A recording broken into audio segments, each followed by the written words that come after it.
नमस्कार दोस्तों, the career में आप सभी का स्वागत है। फ्रेंड्स, हम लोग एसएससी जीडी के लिए जो प्रैक्टिस सेट की श्रृंखला चला रहे हैं, उसका आज 6वां संस्करण है। और फ्रेंड, हमारा एक रिक्वेस्ट है कि जितने लोग आप लोग हम लोगों से जुड़ करके या हमारे चैनल से जुड़ करके जितने लोग अपनी तैयारी कर रहे हैं, वो अपना नाम कमेंट बॉक्स में जरूर बताएं। ठीक है, तो चलिए आज जिन प्रश्नों को हम लेकर आए हैं उनको देखते हैं। ठीक,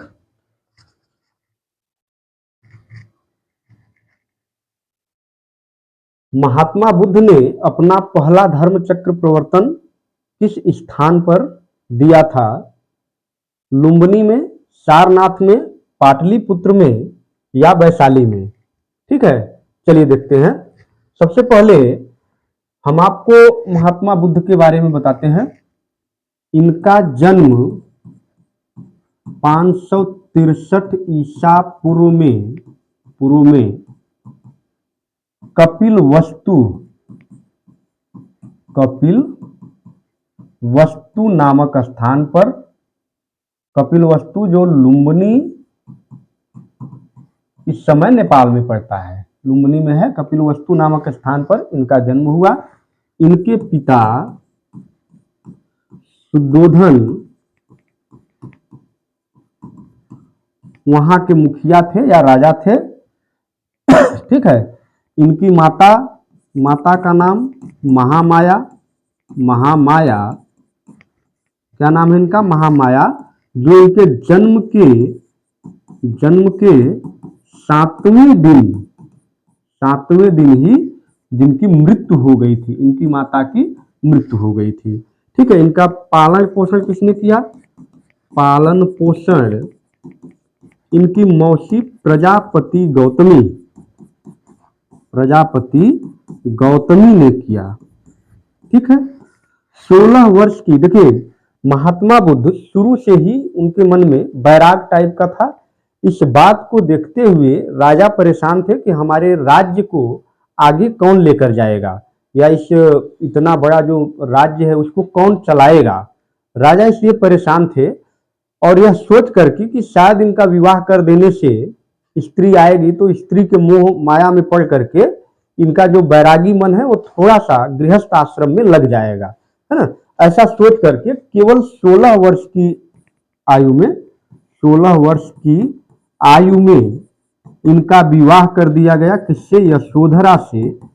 यशोधरा या इनको गोपा भी बोलते हैं, इनसे इनका विवाह कर दिया गया। तो ये इनकी जीवनी के बारे में जानकारी रही।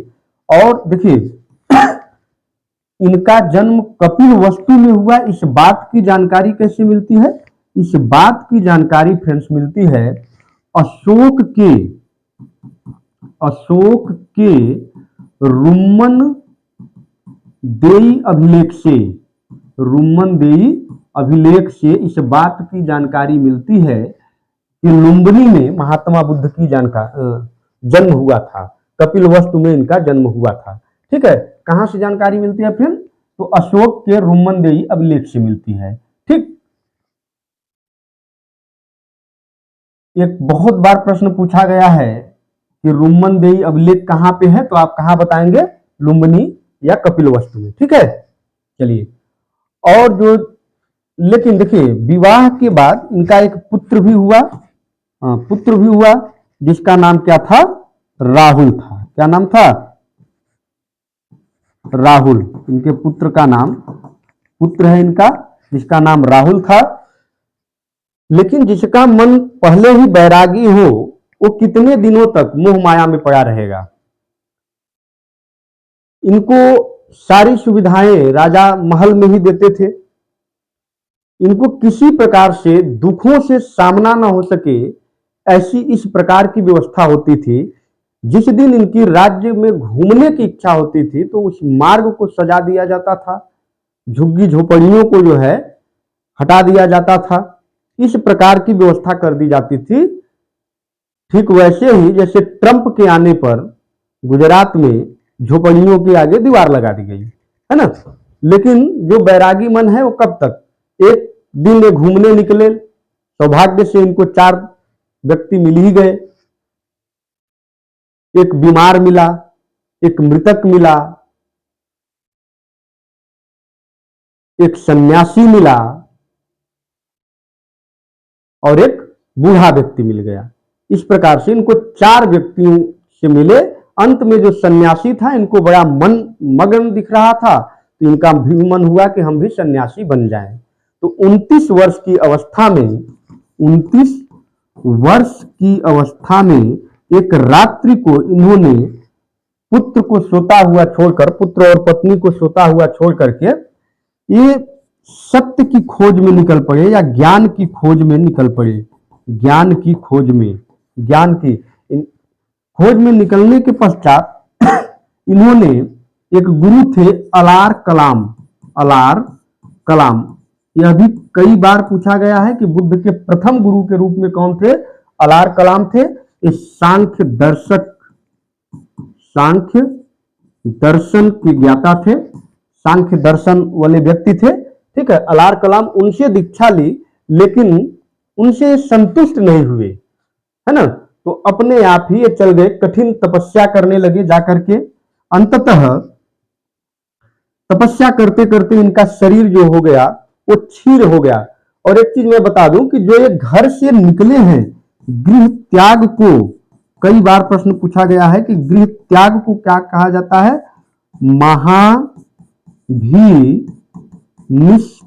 निष्क्रमण, महाभिनिष्क्रमण कहा जाता है। इनके गृह त्याग वाले घटना को महाभिनिष्क्रमण कहा जाता है। ठीक है, ये तपस्या करते करते इनका शरीर क्षीण हो गया। तो एक रात्रि में एक घोर तपस्या कर रहे थे, उसी समय महिलाओं का, नाच गाने वाली महिलाओं का समूह जा रहा था। उनमें से 3 स्त्रियां बातें कर रही थी। एक ने कहा कि जो गिटार ली थी कि इसके तारों को इतना नहीं खींचो कि ये जो है टूट जाए, और इतना ढीला भी मत रखो कि बजे ही नहीं, इसको बीच में रखो। वहां से इनको मध्यम मार्ग का रास्ता मिला। कौन सा मार्ग मिला? मध्यम मार्ग मिला।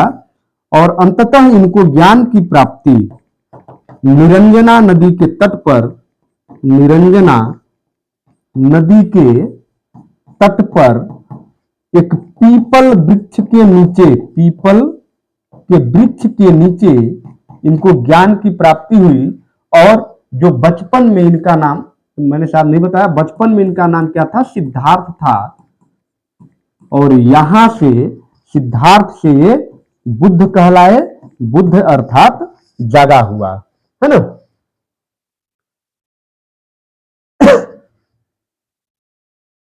गृह त्याग को कहा गया क्या? महाभिनिष्क्रमण।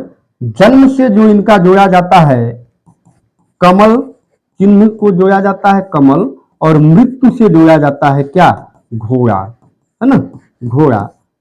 और क्या चीजें हैं? इनकी मृत्यु 483 ईस्वी में, 483 ईसा पूर्व में कुशीनगर में हो गया, कुशीनगर में। और एक और चीज देखिए, इनका जन्म भी वैशाख पूर्णिमा को हुआ। वैशाख, ये अद्भुत घटना है, वैशाख पूर्णिमा को हुआ। ज्ञान की प्राप्ति भी वैशाख पूर्णिमा, और क्या? मृत्यु भी वैशाख पूर्णिमा के दिन ही इनकी हुई थी, है ना। ये अपने आप में बहुत ही अद्भुत घटना है। ठीक, ये रहा जानकारी। तो महात्मा बुद्ध ने अपना पहला धर्म चक्र प्रवर्तन, जो उन्होंने पहला उपदेश 5 ब्राह्मणों को दिया था, वो कहां पे दिया? सारनाथ में दिया था। कहां पे दिया? सारनाथ में। और जो उन्होंने पहला ज्ञान दिया, उसी ज्ञान को कहा जाता है धर्म चक्र प्रवर्तन। जो उन्होंने उपदेश दिया, इस उपदेश देने की घटना को क्या कहा जाता है? धर्म चक्र प्रवर्तन। तो कहां पे दिया? सारनाथ में दिया। ठीक है, सारनाथ में। और भी कुछ जानकारी बुद्ध से संबंधित, इसको आप नोट डाउन कर चुके होंगे। ठीक है, इस संघ में स्त्रियों के प्रवेश की अनुमति नहीं थी शुरू में। बाद में वैशाली में अपने प्रिय शिष्य आनंद के कहने पर महात्मा बुद्ध ने स्त्रियों का प्रवेश संघ में किया था, कि स्त्रियां भी भिक्षुणी बन सकती थी। भिक्षु कहलाते थे, भिक्षु कहलाते थे, जो बौद्ध धर्म के समर्थक थे। और थोड़ा सा मैं इनका जो दर्शन है उसको मैं बता दूं। महात्मा बुद्ध कहते हैं कि संसार में दुख है। क्या कहते हैं? संसार में दुख। 4 आर्य सत्य इन्होंने बताए। 4 आर्य सत्य क्या क्या बताया? दुख, फिर क्या बताया? दुख का कारण, फिर क्या बताया? दुख, जैसे दुख तो है, दुख का कारण है, और दुख का निरोध है। निरोध मतलब उसको समाप्त करने का उपाय भी है। और फिर दुख निरोध उपाय भी बताया। उपाय, उपाय में अष्टांगिक मार्ग है। अष्टांगिक मार्ग, अष्टांगिक मार्ग, सम्यक दृष्टि, सम्यक वाच, सम्यक कर्मांत, सम्यक योग, ऐसे करके 8 हैं, जिसको हम लोग क्या कहते हैं? अष्टांगिक मार्ग कहते हैं। बुद्ध कहते हैं कि व्यक्ति के जीवन में दुख ही दुख है, और उस दुख का कारण क्या है? तृष्णा है, इच्छा है, तृष्णा है। और उस इच्छा को रोका जा सकता है, कंट्रोल किया जा सकता है, और उसके लिए इन्होंने अष्ट मार्ग बताए, जिन्हें अष्टांगिक मार्ग कहा गया है ना। बौद्ध धर्म से जुड़ी किताबें जैसे त्रिपिटक है, त्रिपिटक। और महात्मा बुद्ध आप जानते हैं कि बौद्ध धर्म के संस्थापक भी हैं, है ना। बाद में चल करके या कई शाखाओं में, हीनयान, महायान, 2 शाखाओं में बट गया बौद्ध धर्म। ठीक है, फिर बहुत सारी शाखाओं में बढ़ता चला गया। ठीक, अब जो आपकी परीक्षा की दृष्टि से पूछे जाने वाले यहां से प्रश्न है, उसको मैं थोड़ा सा और बताऊंगा। और वो क्या है कि राजाओं ने बौद्ध धर्म अपनाने के बाद बौद्ध संगीतियां की, और वो 4 बौद्ध संगीतियां हुई हैं, है ना। चर्चा हुई है, धर्म पे चर्चा हुई है, और वो कितनी है? 4 हैं। उस 4 को आप नोट करिए। देखिए, बौद्ध संगीति, बौद्ध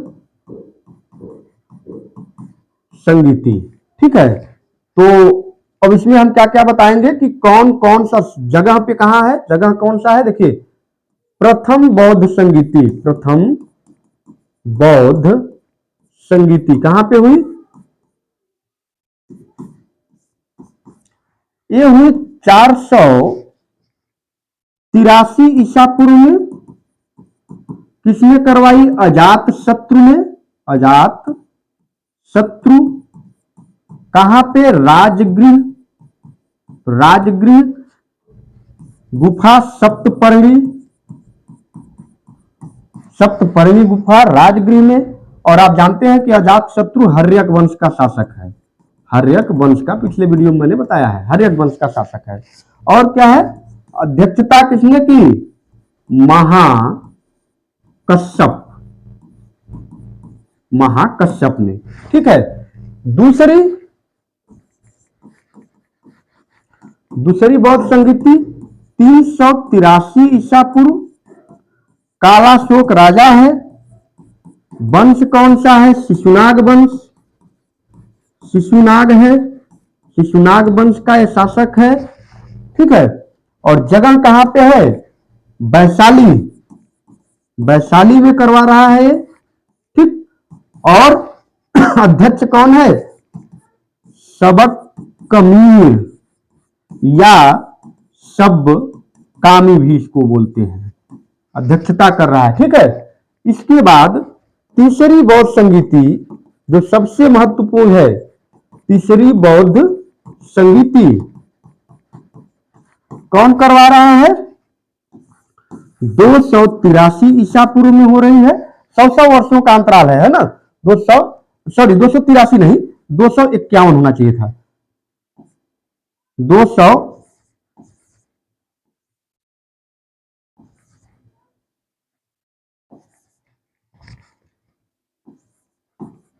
251 ईसा पूर्व। राजा कौन है? अशोक। वंश कौन सा? मौर्य वंश। आप जानते हैं मौर्य वंश का सबसे प्रतापी शासक। जगह पाटलिपुत्र, पाटलिपुत्र। और इस समय अध्यक्षता किसने की?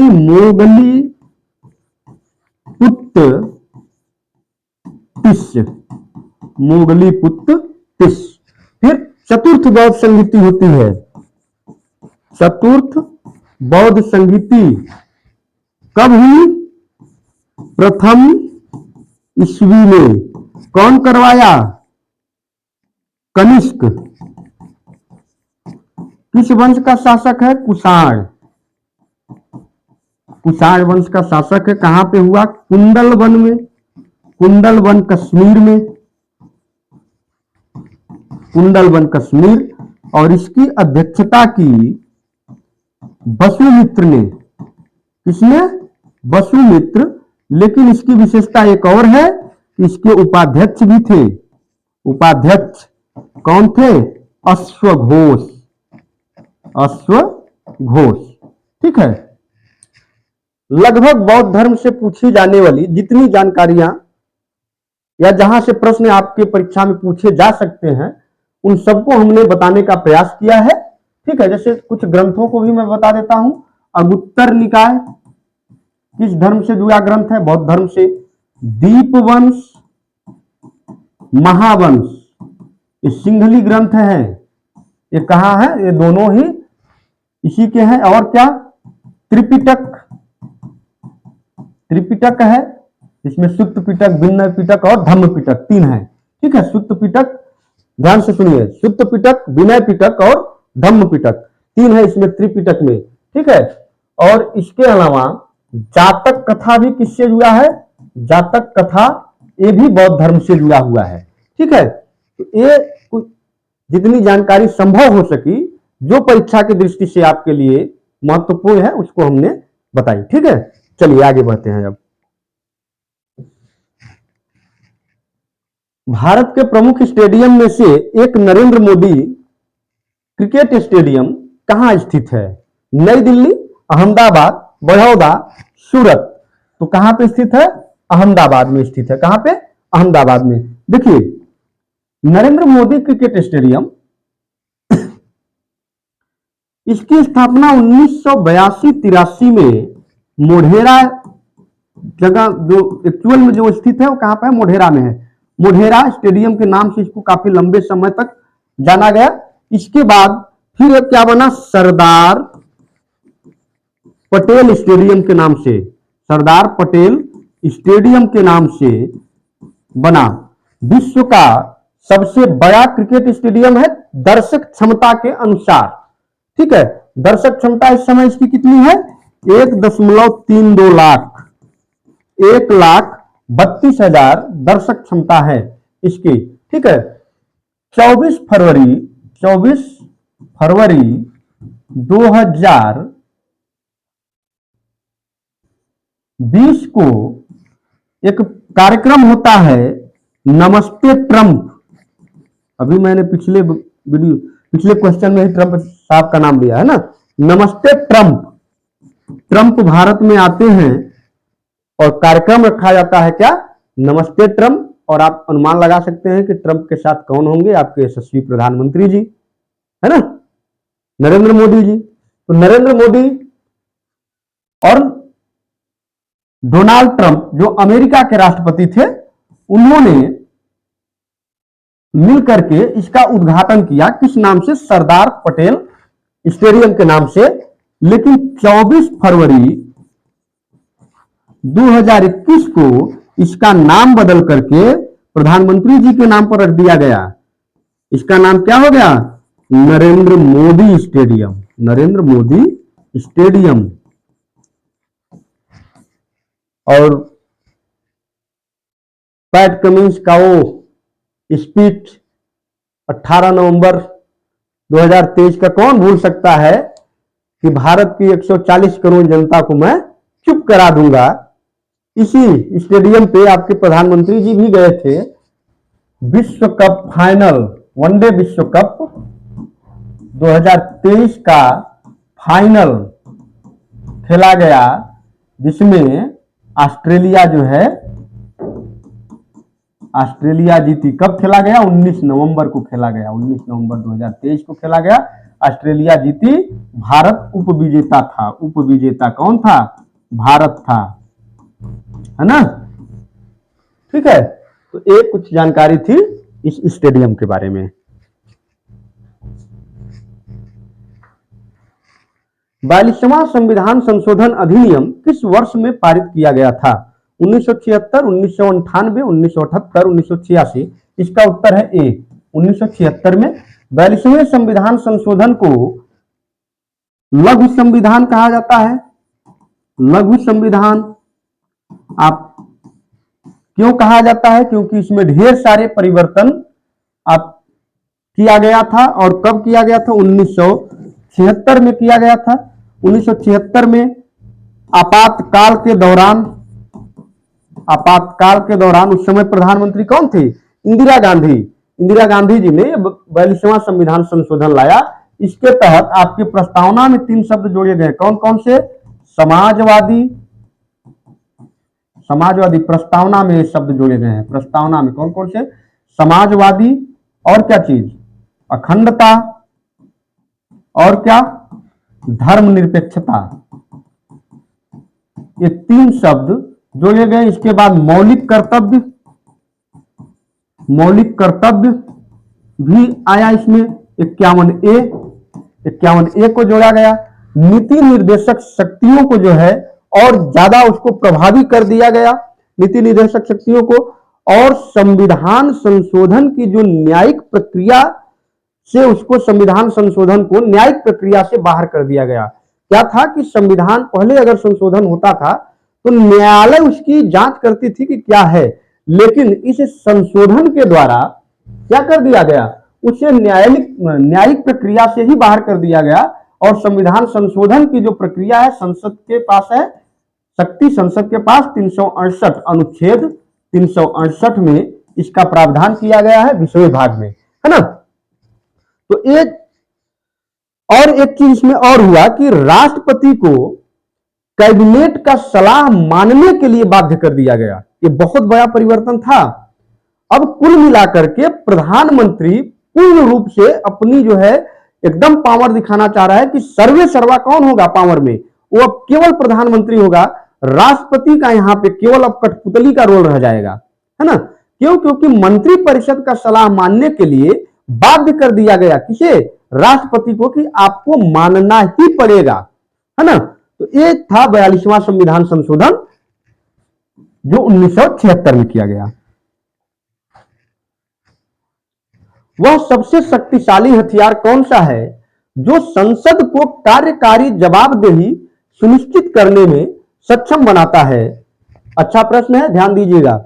विचार विमर्श और चर्चा, संधियों की पुष्टि, कानूनों की स्वीकृति का अस्वीकृति, या अविश्वास प्रस्ताव। इन चारों में से आपको बताना है कि क्या है, उत्तर में क्या होगा। देखिए, आर्टिकल 75 कहता है कि मंत्री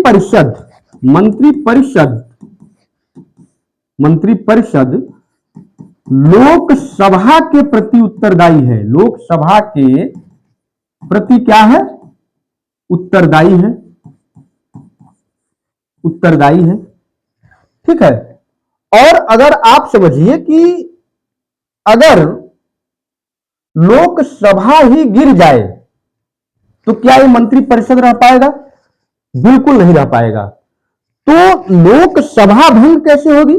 या तो राष्ट्रपति कर दे, सिफारिश जाए उसे कोई ठोस कारण हो, या फिर अविश्वास प्रस्ताव के पास हो जाने के बाद, अगर अविश्वास प्रस्ताव जो विपक्ष लाता है अगर वो पास हो जाता है तो फिर प्रधानमंत्री सहित पूरे मंत्रिपरिषद को इस्तीफा देना पड़ता है। ठीक है। इसे अविश्वास प्रस्ताव, इसका उत्तर क्या है? अविश्वास प्रस्ताव, नो कॉन्फिडेंस मोशन, अविश्वास प्रस्ताव। देखिए, इसके संबंध में और जानकारी रखिए कि अगर आपको अविश्वास प्रस्ताव लाना है सदन में, तो आपको क्या करना होगा कि 10 बजे से 10 बजे तक या 10 बजे से पूर्व सूचना करना होगा। 10 बजे से पूर्व अध्यक्ष को सूचित करना होगा। अध्यक्ष को सूचित करना होगा। सूचित करना होगा अध्यक्ष को। आपको यह बताना होगा कि हम ला रहे हैं, लेकिन कब, टाइमिंग उसकी क्या है, 10 बजे से पहले ही सदन की जो कार्यवाही चलेगी उसमें 10 बजे से पहले ही आपको बताना पड़ेगा कि हम सरकार के खिलाफ अविश्वास प्रस्ताव ला रहे हैं। ठीक, और कम से कम 50 सांसदों का समर्थन चाहिए। ऐसे ही नहीं, कोई एक अकेला व्यक्ति नहीं, कम से कम 50 सांसदों का समर्थन चाहिए आपको अविश्वास प्रस्ताव लाने के लिए। अविश्वास प्रस्ताव लाने के लिए कम से कम 50 सांसदों का समर्थन चाहिए। अब देखिए, अगर इस पे अध्यक्ष क्या करता है, मंजूरी दे देता है। मंजूरी दे देता है, ठीक है। मंजूरी अध्यक्ष के मिलने के बाद 10 दिन में उसकी चर्चा होनी होती है। कितने दिनों के अंदर? 10 दिनों के अंदर चर्चा होनी होती है। इसके बाद चर्चा के बाद वोटिंग होता है, और अगर सरकार के खिलाफ अविश्वास प्रस्ताव में ज्यादा वोट पड़े और बहुमत हासिल नहीं कर पाई सरकार बहुमत हासिल करने में अगर कामयाब नहीं रह पाती है, तो वहां पे क्या हो जाएगा, सरकार गिर जाएगी। ठीक है, क्या हो जाएगी, सरकार गिर जाएगी। और क्या चीज है, देखिए, और मैं बता दूं कि सबसे पहले अविश्वास प्रस्ताव जेबी कृपलानी ने 1963 में, जेबी कृपलानी, इस समय सरकार में कौन है, नेहरू जी है। नेहरू जी, जेबी कृपलानी ने अविश्वास प्रस्ताव लाया, लेकिन उस प्रस्ताव के पक्ष में केवल 62 वोट पड़े थे, जबकि नेहरू जी के पक्ष में 347 वोट पड़े थे। तो नेहरू की सरकार बनी रही। सबसे ज्यादा अविश्वास प्रस्ताव 15 बार इंदिरा गांधी की सरकार में आया है, इंदिरा के सरकार के खिलाफ में। ठीक है, 15 बार आया है। इसके बाद सबसे पहली बार जो सरकार गिरी 1978 में, किसकी सरकार थी, मोरारजी देसाई की सरकार अविश्वास से गिर गई थी। ये बहुमत हासिल नहीं कर पाए थे।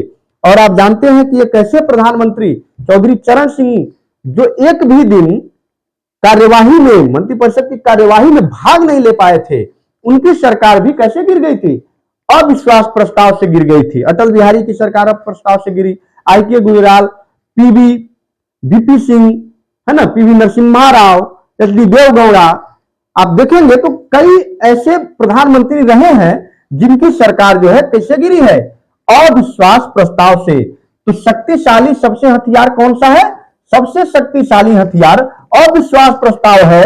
अगर आप सही से काम नहीं करेंगे तो हम आपके खिलाफ अविश्वास प्रस्ताव ला करके आपकी सरकार को क्या करेंगे, गिरा देंगे। ठीक है, तो ये क्या है, सबसे शक्तिशाली हथियार है। चलिए अब आगे चलते हैं।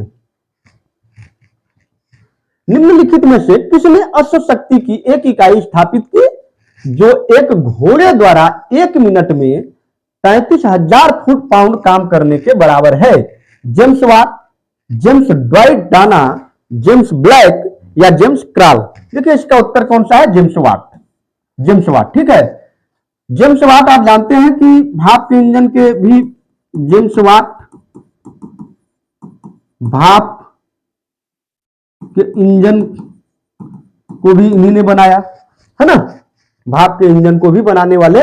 और आप जानते हैं कि अश्व शक्ति जो नापी जाती है वो किसमें नापी जाती है, हार्स पावर, वाट में नापी जाती है।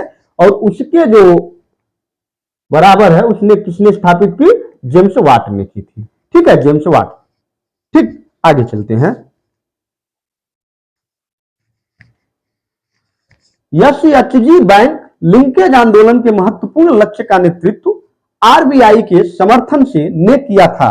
सबसे पहले तो आप SHG को समझिए। इसको बोलते हैं सेल्फ हेल्प ग्रुप।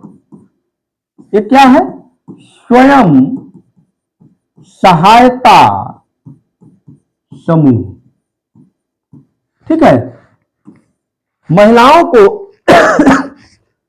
आसानी से मिल जाए, लोन वगैरह मिल जाए, कम ब्याज दरों पे मिल जाए, इसके लिए एक लिंकेज आंदोलन अभी चलाया गया था, जिसमें नाबार्ड शामिल हुआ है ना। नाबार्ड के समर्थन से किया गया, नाबार्ड ने RBI के समर्थन से इसको किया था। अब नाबार्ड को समझिए, नाबार्ड क्या है?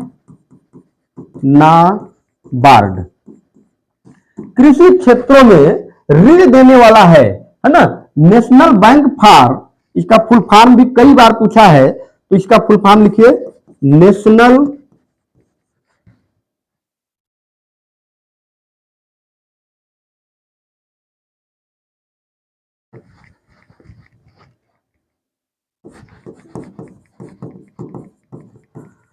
नेशनल बैंक फॉर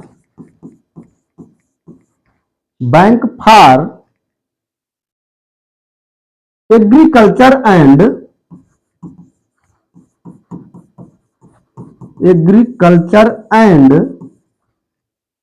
रूरल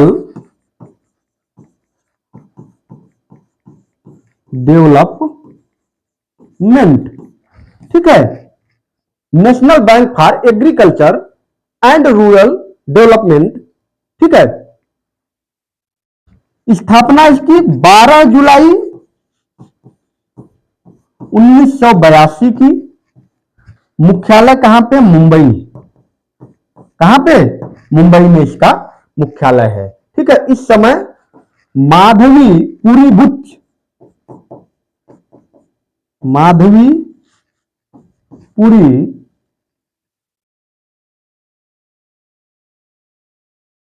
नहीं, ये सेबी के हैं। माधवी पुरी बुच्च सेबी के अभी प्रमुख है। सेबी क्या है? सेबी सिक्योरिटीज एंड एक्सचेंज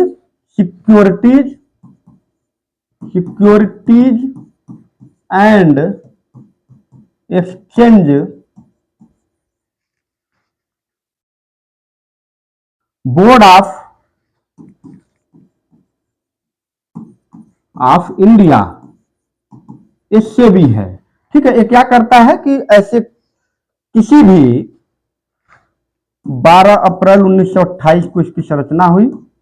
इसका भी मुख्यालय कहां पे है? मुंबई में है। निगरानी रखने के लिए कि जो छोटे छोटे समूह हैं या जो RBI के तहत नहीं है, उन पे जो है करने के लिए क्या हुआ? सेबी एक संस्था है जो उन पे नजर रखती है। ठीक है, तो इसका उत्तर कौन सा है? नाबार्ड है। भारत की जनगणना 2011 के अनुसार किस राज्य केंद्र शासित प्रदेश में लिंगानुपात सबसे कम है? दमन और दीव, पंजाब, हरियाणा, लक्षद्वीप। तो देखिए, केंद्र शासित प्रदेशों में सबसे कम किसका है? सबसे कम दमन और दीव का है। कितना है दमन और दीव का? 618। अच्छा, लिंगानुपात क्या होता है? लिंगानुपात 1000 पुरुषों पर महिलाओं की संख्या होती है। महिलाओं की संख्या को लिंगानुपात बोला जाता है। भारत का इस समय कितना है? भारत का लिंगानुपात, भारत का कितना है? 943 है। कितना है? 943। तो सबसे कम 618। ठीक है, अगर राज्यों में हम बात करें तो राज्यों में सबसे कम किसका है? हरियाणा का है। किसका है? हरियाणा का। हरियाणा। और कितना है हरियाणा का? 877 है। ठीक है, सबसे ज्यादा राज्यों में सबसे ज्यादा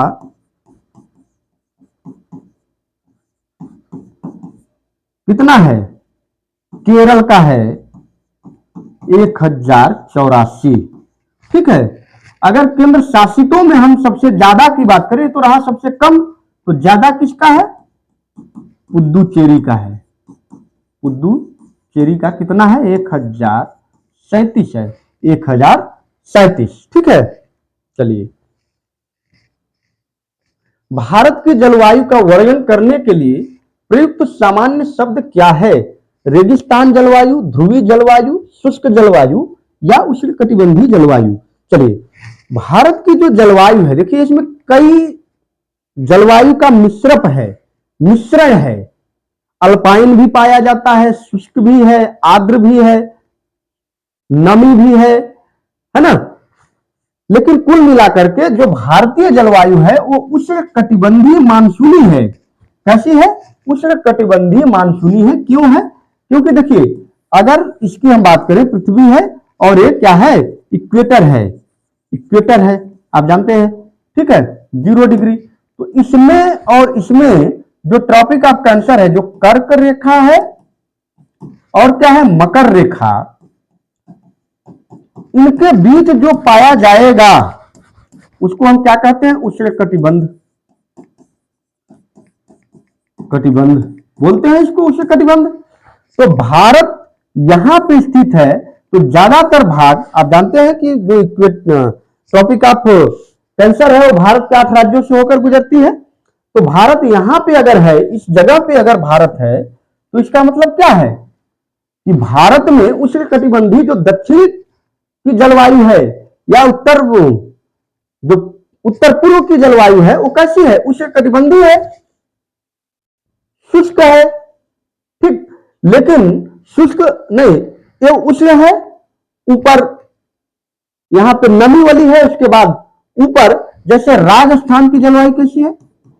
राजस्थान की शुष्क है। और अगर हम हिमालयी क्षेत्र की अगर बात करें, हिमालय की, तो अल्पाइन है। ठीक है, तो भारत का जो जलवायु है वो सबका मिश्रप है, लेकिन हम उसको क्या बोलते हैं? उष्णकटिबंधीय मानसून। जो भारत की जलवायु है वो कैसी है? उष्णकटिबंधीय है। निम्नलिखित में से किस नेता ने बिहार में 1857 के विद्रोह का नेतृत्व किया था? बढ़िया प्रश्न है। देखिए, 1857 का विद्रोह 10 मई 1857 में मेरठ से शुरू हुआ। मेरठ से वहां के सैनिकों ने जो बंदूक था, चर्बी युक्त जो बंदूक था, कारतूस था, उसको प्रयोग करने से मना कर दिया और आंदोलन कर दिया। उससे पहले 29 मार्च को मंगल पांडे कहां पे? बैरकपुर छावनी में अपने अधिकारी की हत्या कर दी, पुलिस अधिकारी की हत्या कर दी, है ना। वहीं से एक चिंगारी फैली थी, लेकिन जो बृहद रूप ली वो 10 मई 1857 को मेरठ से, और ये 12 मई को ये दिल्ली पहुंच गए। 1857 को दिल्ली पहुंच गए और दिल्ली में जाकर के उस समय के सम्राट बहादुर शाह जफर को, बहादुर शाह जफर द्वितीय को नेता घोषित किया, है ना। कमान दे दी, इस पूरे क्रांति की कमान किसके हाथों में दे दी?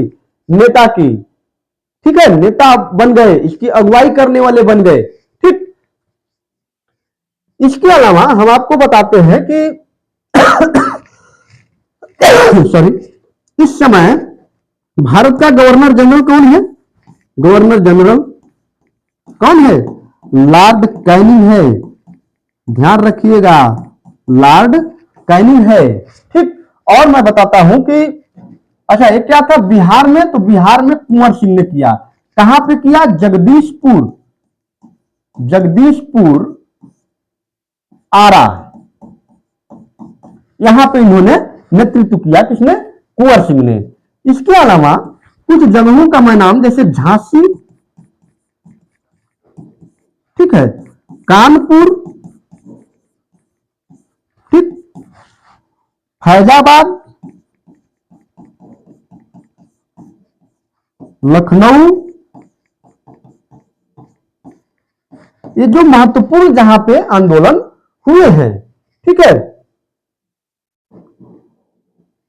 असम, इस आंदोलन का खासकर प्रभाव दक्षिण में रहा नहीं था, उत्तर पूर्व में कुछ रहा था, ठीक है।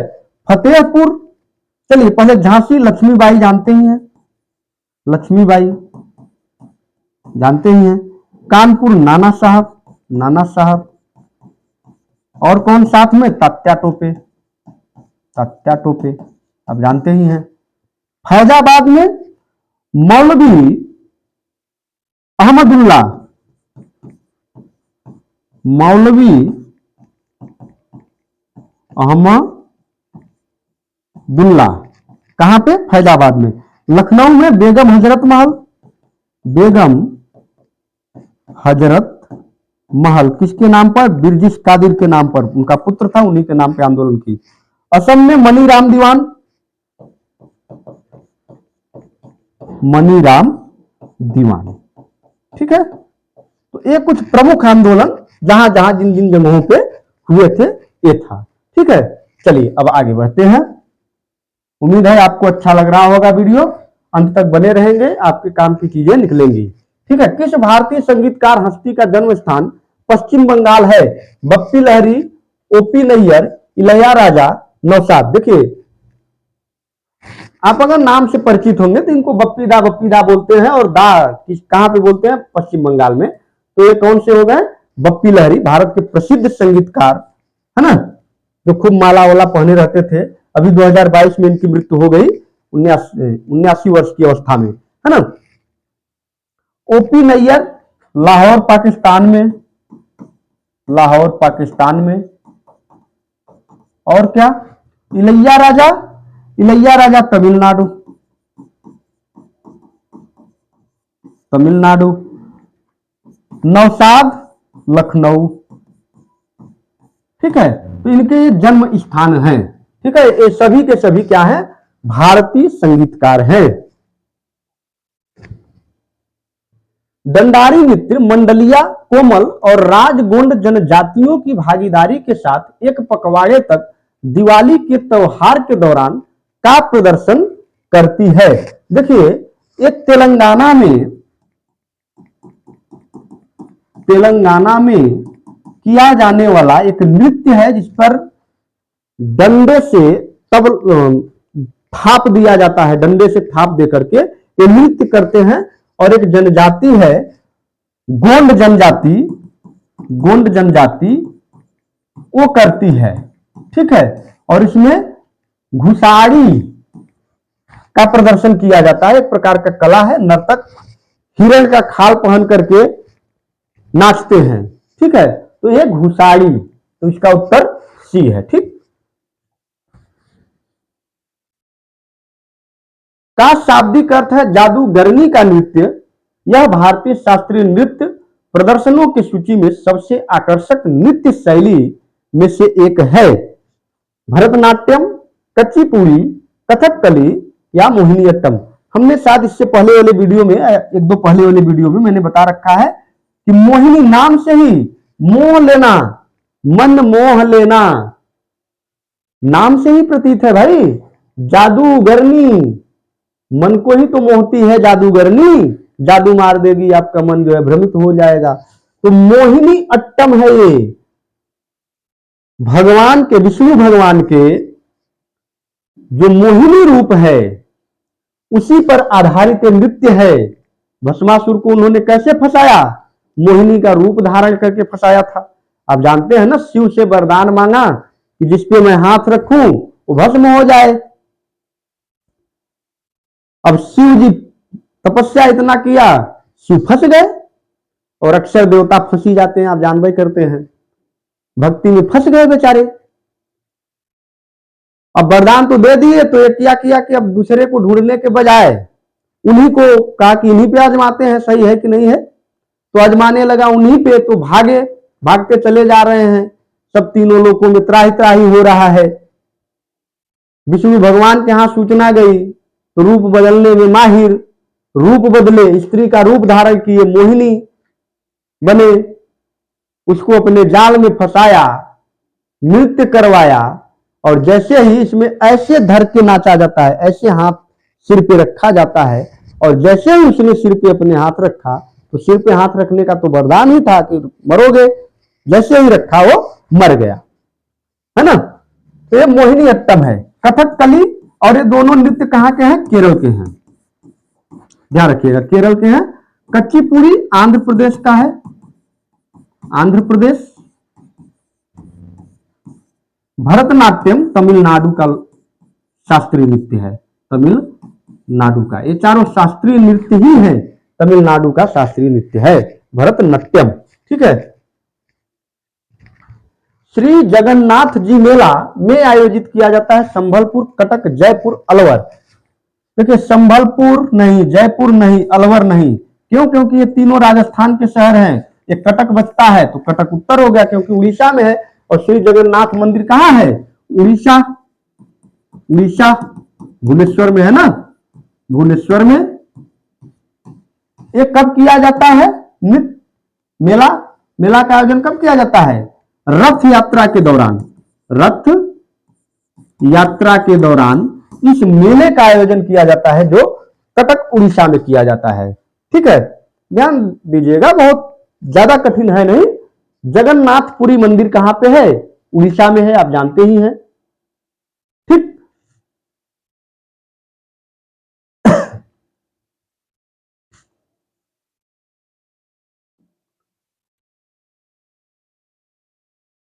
ठीक है,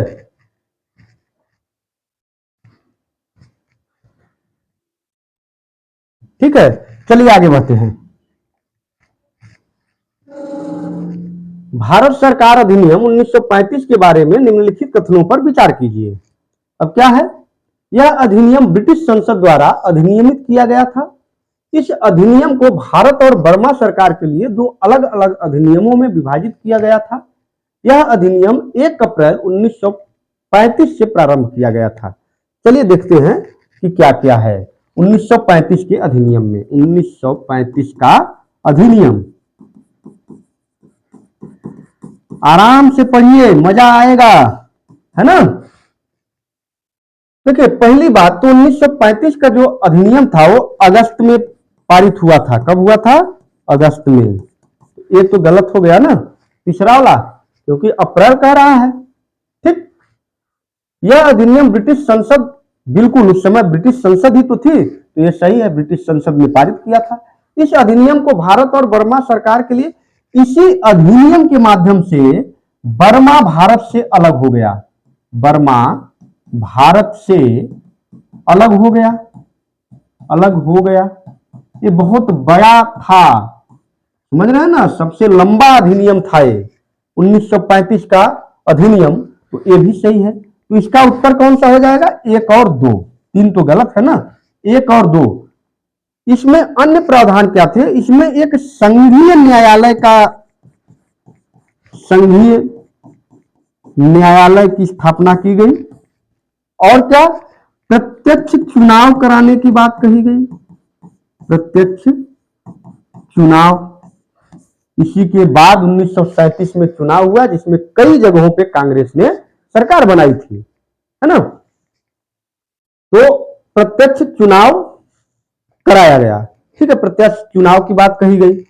और जो 1919 के अधिनियम से द्विशासन प्रणाली चली आ रही थी, द्विशासन प्रणाली, उसको क्या कर दिया गया? समाप्त कर दिया गया। और भारत को संघ के रूप में, भारत को संघ के रूप में कहा गया कि भारत संघ है, ठीक है। इतनी चीजें इस अधिनियम में की गई थी, ठीक है। तो इसका उत्तर कौन सा हो गया? 1 और 2 दोनों। भारत में सूक्ष्म वित्त संस्थानों की संवहनीयता से संबंधित आयाम क्या है? देखिए सूक्ष्म वित्त संस्थाएं क्या है? जो कम ब्याज दर पर, जो कम ब्याज दर पर ग्रामीण गरीब महिलाओं को समूह के माध्यम से लोन प्रदान करता है। समूह के माध्यम से क्या करता है? लोन प्रदान करता है। तो क्या कहे, सूक्ष्म वित्त संस्थानों का काम क्या है? उच्च लाभ मार्जिन? नहीं, बिल्कुल नहीं। उच्च लाभ प्राप्त करना है तो फिर क्या मतलब है भाई, है ना? सीमित सामाजिक प्रभाव? नहीं, बिल्कुल नहीं। अत्यधिक ब्याज दर? अभी हमने कहा कि ब्याज दर कम होना चाहिए। क्या होना चाहिए? ब्याज दर कम होना चाहिए। तो इसका मतलब क्या है? डी इसका उत्तर हो गया। दाता निधि पर निर्भर है वो, ठीक है, दाता निधि पर निर्भर। ठीक। निम्नलिखित में से प्रसिद्ध क्रिकेटर सौरव गांगुली की आत्मकथा कौन सी है? The dream of revolution, a shot at history, a century is not enough, memories of my life and times. ठीक है,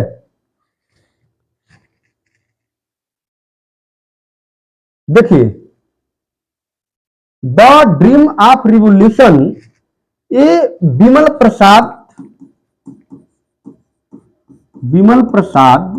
ने जीवनी लिखी। किसकी जीवनी? ये जीवनी लिखी है किसकी? जयप्रकाश नारायण की। जयप्रकाश नारायण, उनके सहयोगी भी थे विमल प्रसाद। और ये 200 पेज में है। कितने पेज में? 200 पेज में। ये शॉट एट हिस्ट्री, इसको जो है लिखा है अभिनव बिंद्रा ने। अभिनव बिंद्रा की आत्मकथा है। अभिनव बिंद्रा, आप जानते हैं कि 2008 ग्रीष्मकालीन ओलंपिक में 100 मीटर एयर पिस्टल स्पर्धा में हमें स्वर्ण पदक इन्होंने जीता था। स्वर्ण पदक जीता था किसने? अभिनव बिंद्रा ने जीता था। ठीक है, और सेंचुरी इज नॉट एनफ, हाँ, ये जो है सौरव गांगुली की क्या है? आत्मकथा है। ये सौरव गांगुली की आत्मकथा है। Memories of my life and times, ये जो है किसकी पुस्तक है? बिपिन चंद्र पाल। बिपिन चंद्र पाल, गरम दल के नेताओं में से एक, लाल बाल पाल में से एक, बिपिन चंद्र पाल की ये पुस्तक है, memories of my life and times, आत्मकथा है। ठीक है, चलिए आगे बढ़ते हैं। टीम रेस्ट ऑफ इंडिया ने 2023 में ईरानी कप जीता। ईरानी कप किस राज्य में आयोजित किया गया था? मध्य प्रदेश में आयोजित किया गया था। ठीक है, ठीक है, रेस्ट ऑफ इंडिया ने इसको जीता था। और कहां पे आयोजित किया गया था? मध्य प्रदेश में। इसका उत्तर ए हो गया। ठीक है,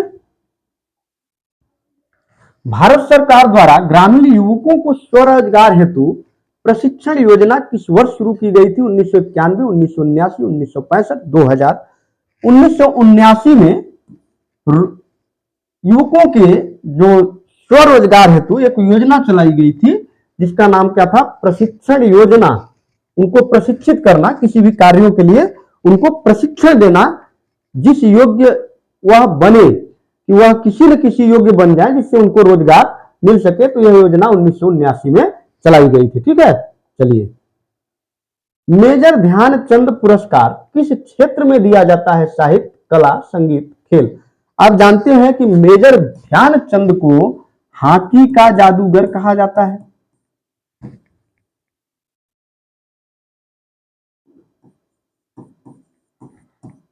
हॉकी का जादूगर। आप जानते हैं कि चांदनी की रोशनी में इन्होंने प्रैक्टिस किया था, अभ्यास। चांदनी की रोशनी में अभ्यास किया था। क्या किया था? अभ्यास, चांदनी की रोशनी में। ठीक है, तो किस में दिया जाता है मेजर ध्यानचंद पुरस्कार? खेल हो गया। और किस खेल के लिए? तो ये हॉकी हो गया। ठीक है, हॉकी के लिए मेजर ध्यानचंद पुरस्कार दिया जाता है। अंतिम प्रश्न, चैंपियन ट्रॉफी 2025 का मेजबानी कौन देश कर रहा है? भारत, अफगानिस्तान, चीन, पाकिस्तान। देखिए, चीन तो इसमें पहले ही कट गया। क्यों? क्योंकि चीन तो क्रिकेट अभी मेरे ख्याल से उस लेवल पे नहीं खेलता है, अंतर्राष्ट्रीय लेवल पे अभी शुरुआत किया है, तो मेजबानी का तो प्रश्न ही नहीं उठता है। 2025 का जो चैंपियन ट्रॉफी है, उसकी मेजबानी पाकिस्तान कर रहा है। आप जानते हैं कि बहुत सारा हो हल्ला मचा हुआ था। क्यों मचा हुआ था? क्योंकि पाकिस्तान का कहना था कि हम वर्ल्ड कप 2023 का खेलने भारत में गए थे, तो भारत जो है हमारे यहाँ क्यों नहीं आ रहा है। लेकिन भारत उनके यहाँ नहीं गया।